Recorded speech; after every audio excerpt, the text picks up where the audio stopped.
ఆంధ్రప్రదేశ్కి ప్రత్యేక హోదా కావాలంటూ ప్రతిపక్షాలన్నీ ఏకతాటిపైకి రావడం శుభపరిణామన్నారు సిపిఎం కేంద్ర కమిటీ సభ్యుడు బివి రాఘవులు. చంద్రబాబు ప్రభుత్వం సైతం హోదా పోరులో కలిసి రావాలన్నారు ఆయన. ఇంకా సమస్యలపై ఉమ్మడి పోరాటాలకు రావాలని ఆకాంక్షిస్తున్నట్టు చెప్పారు రాఘవులు.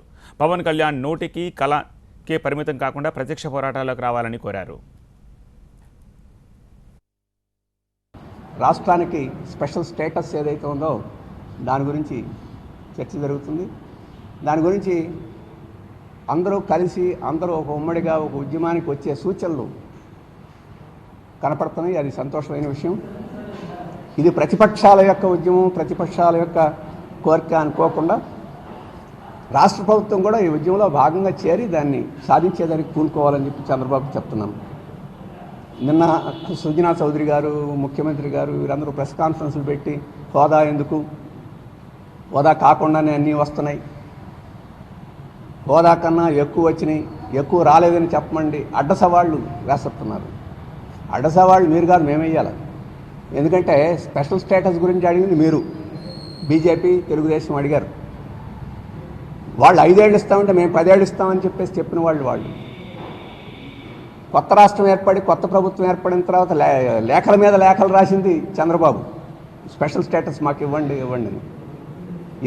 అని రాయడం కాకుండా ఇవ్వబోతున్నారు అని చెప్పేసి కూడా వాళ్ళు ఇప్పుడు అడ్డ సవాళ్ళు వేస్తారు. అడ్డ సవాళ్ళు మానేసి అడ్డ సవాళ్ళు వేస్తే అడ్డంగా సమాధానం చెప్తారు ప్రజల. తర్వాత మనందరం కలిసి ఉమ్మడిగా పోరాడితే సంపూర్ణంగా వస్తుందా రాదా ప్రభుత్వం, కేంద్ర ప్రభుత్వం చెప్పుద్ది, మనం సాధించుకునే దానికి అవకాశం ఉంటుంది. అందుకని తెలుగుదేశానికి, ముఖ్యమంత్రికి అడ్డ సవాళ్ళు మాని వాళ్ళ ప్రభుత్వం కూడా ప్రజల యొక్క సెంటిమెంట్ని, ఈరోజు ప్రజల యొక్క ఆకాంక్షను అనుగుణంగా వ్యవహరించాలని చెప్పేసి వారికి ఈ సందర్భంగా కోరుతున్నాను. రాబోయే కాలంలో ఇంకా ఉమ్మడి ఉద్యమాలు ముందుకు పోయేదానికి అవసరమైన చర్యలు కూడా అందరూ తీసుకోవాలని సిపిఎంగా మేము అటువంటి కార్యక్రమంలో భాగస్వామ్యం కావడానికి, మన భాగస్వామ్యం కావడానికి సిద్ధం. పవన్ కళ్యాణ్ గారు కూడా ఈరోజు ఏదో ప్రకటన చేశారు, మార్చిలో నిరసన. నేను గతంలోనే ఒకసారి చెప్పాను, నోటికే కాదు పని, చేతలకి కాళ్ళకు కూడా పని పెడితే బాగుంటుంది. ఇప్పటికే ఆయన నోటి నుంచి కొద్దిగా ప్రమోట్ అయ్యారు, కళానికి కూడా పని. ప్రెస్ కాన్ఫరెన్స్లే కాకుండా ట్విట్టర్లో కూడా చేశారు. రేపు ఈ నిరసన కార్యక్రమంలో ఆయన ప్రత్యక్షంగా పాల్గొంటే దానికి ఎక్కువ ప్రయోజనం ఉంటుందని కూడా మేము భావిస్తున్నాం.